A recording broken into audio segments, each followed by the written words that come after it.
जब आप अपनी सिद्धियों की कठिन से कठिन परीक्षा में सफल हो जा रहे थे, तब भी वो अपना परिचय क्यों नहीं दे रही थी? वो सत्य आपसे क्यों नहीं कह रही थी? ऋषिवर, सत्य बताने के लिए नहीं बल्कि अनुभूत तथा प्राप्त करने के लिए होता है। कहने का अर्थ ये कि सत्य का सर्वार्थ मनुष्य को अनुभूत होना चाहिए। तभी ही सच्चे अर्थों में मिथ्या बुद्धि मिथ्या बोध का नाश होता है। सत्य में इतनी तेजदार होती है कि वो बिना बताई रिद्धि में जाकर बैठती है। इसलिए किसी भी सिद्धि ने मुझे अपने अथवा अपनी योजना के विषय में तब तक नहीं बताया जब तक कि मैं उसे प्राप्त करने के अंतिम चरण तक नहीं पहुंच गया। नहीं बताने के पीछे ये भेद था? हाँ ऋषिवर, और मैं आपको एक भेद भी बताता हूँ। वो क्या प्रभु? प्रथम बार लक्की माँ सिद्धि ने मुझे साक्षात दर्शन दिए थे। प्रभु, आपने उनके साक्षात दर्शन किए? हाँ ऋषिवर, ये मेरा सौभाग्य था और आपका भी सौभाग्य है कि जिस सिद्धि की कथा अंतिम कथा थी उसे मैंने आपको प्रारंभ से सुनाया। धन्य है मेरे भाग्य प्रभु, धन्य है मेरे भाग्य।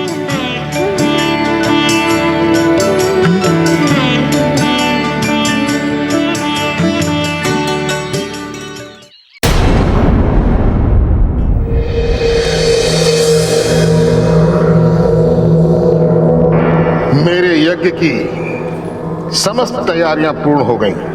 बस शेष है तो उस अंगिरा से उसकी बुद्धि छीन लेने का कार्य, और ये कार्य मैं अपने इस यज्ञ से निर्मित कुबुद्धि द्वारा सफल करूंगा।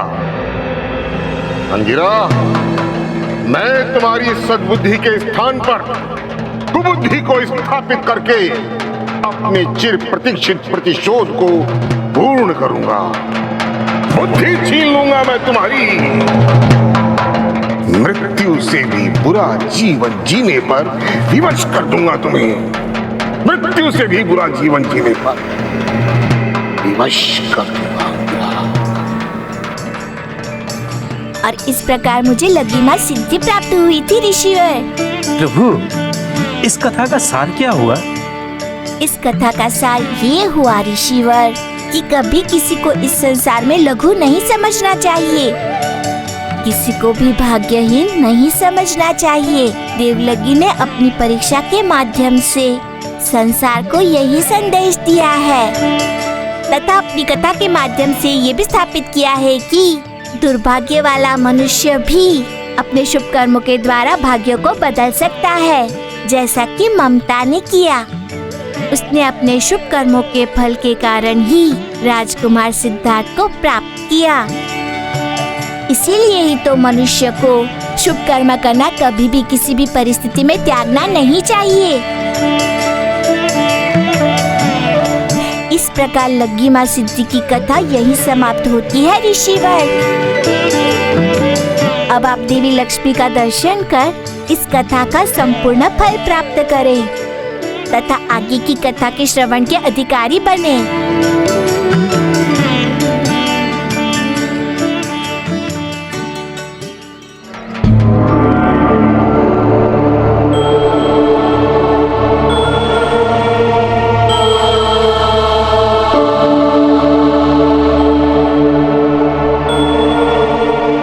मेरे पिताश्री अंगिरा का जीवन संकट में है। तो पहले ही अपने कर्मों के दंड के कारण वो दुख भोग रहे हैं और अब शुक्राचार्य उनके जीवन के शत्रु बन बैठे हैं।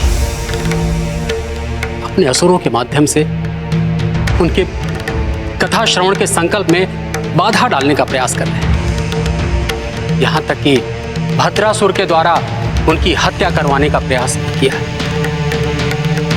तो प्रभु हनुमान ना होते तो अनर्थ ही हो गया।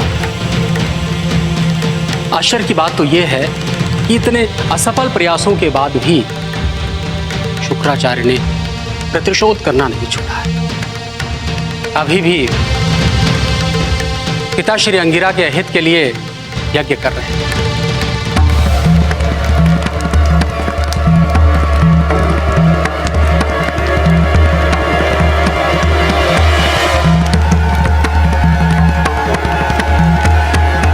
मेरे पिता निर्दोष हैं। उनका कोई दोष नहीं। जो किया है मैंने किया है, जो हुआ है मेरे कारण हुआ है। अगर शुक्राचार्य को शत्रुता रखनी है तो वो मुझसे रखे।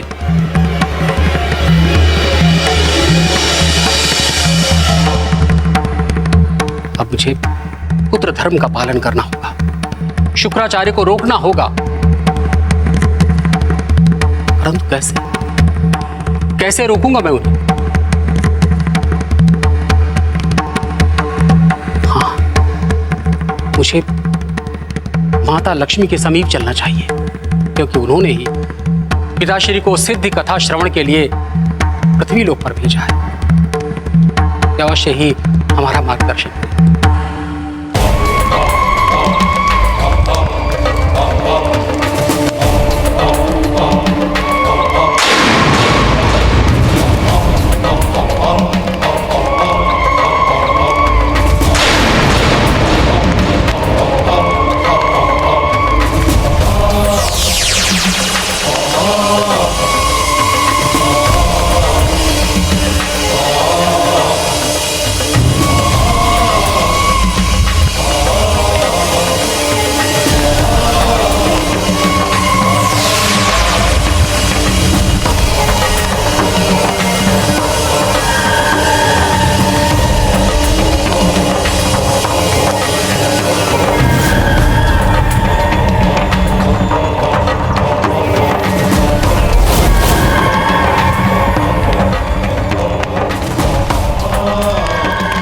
बुद्धि का प्रणाम स्वीकार करें गुरुदेव।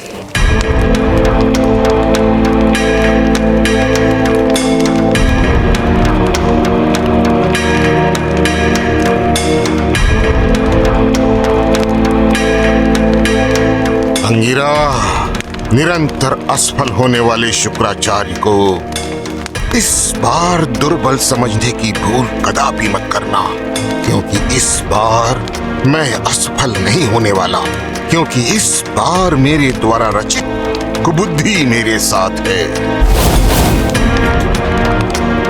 जो तुम्हारी मति भ्रष्ट कर देगी। और जिसके मस्तिष्क में एक बार कुबुद्धि प्रवेश कर गई, समझो उसका विनाश निश्चित है, निश्चित।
प्रभु, प्रत्येक कथा श्रवण के पश्चात आप भक्तजनों में प्रसाद वितरण करने के लिए कहते हैं। इस प्रसाद वितरण का क्या महत्व है प्रभु? ऋषिवर, प्रत्येक पूजा अथवा कथा के उपरांत पूजा अथवा कथा का पूर्ण फल मनुष्य को प्रसाद वितरण के बाद ही प्राप्त होता है। प्रसाद मनुष्य को शांति प्रदान करता है, उसकी आकुलता अशांति को हरता है।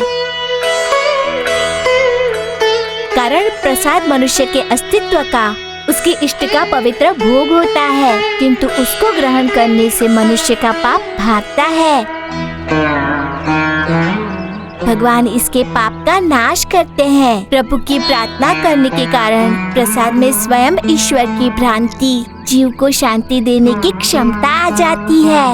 प्रसाद वितरण की इतनी बड़ी महत्ता तथा इतना बड़ा पुण्य है।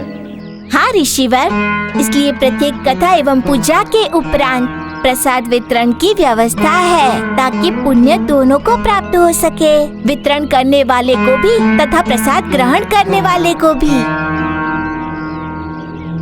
अच्छा, अब मुझे आज्ञा दीजिए। कल पूर्ण ब्रह्म मुहूर्त में मैं आपको वहाँ मिलूंगा तथा अष्ट सिद्धि की नई कथा सुनाऊंगा।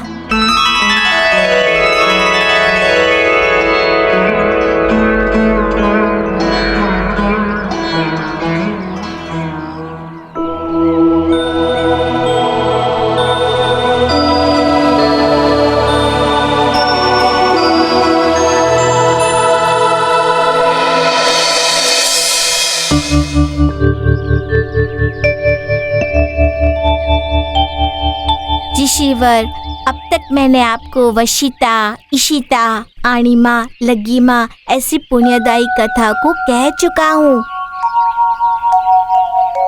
अब आज मैं आपको प्रकट्य सिद्धि की कथा सुनाऊंगा। ये कथा अन्य सिद्धियों की तरह फलदायी है। शुद्ध मन, वचन एवं कर्मों से इसे श्रवण करने पर मनुष्य को यश, तप तथा पुण्य की प्राप्ति होती है तथा मनुष्य की सुखदायी एवं सच्चे गुण उसके हृदय में प्रकट हो जाते हैं। इसीलिए इस सिद्धि को प्रकाट्य सिद्धि कहते हैं ऋषिवर। जब मैं सिद्धि लोक यात्रा पर संपूर्ण संसार का भ्रमण कर रहा था, जहाँ मैं मुश्किल को पार करके ऐसे सघन वन में पहुँच गया जहाँ कोई भी सिद्धि दिखाई नहीं दे रही थी और उस समय मुझे तीव्र प्यास की अनुभूति हुई।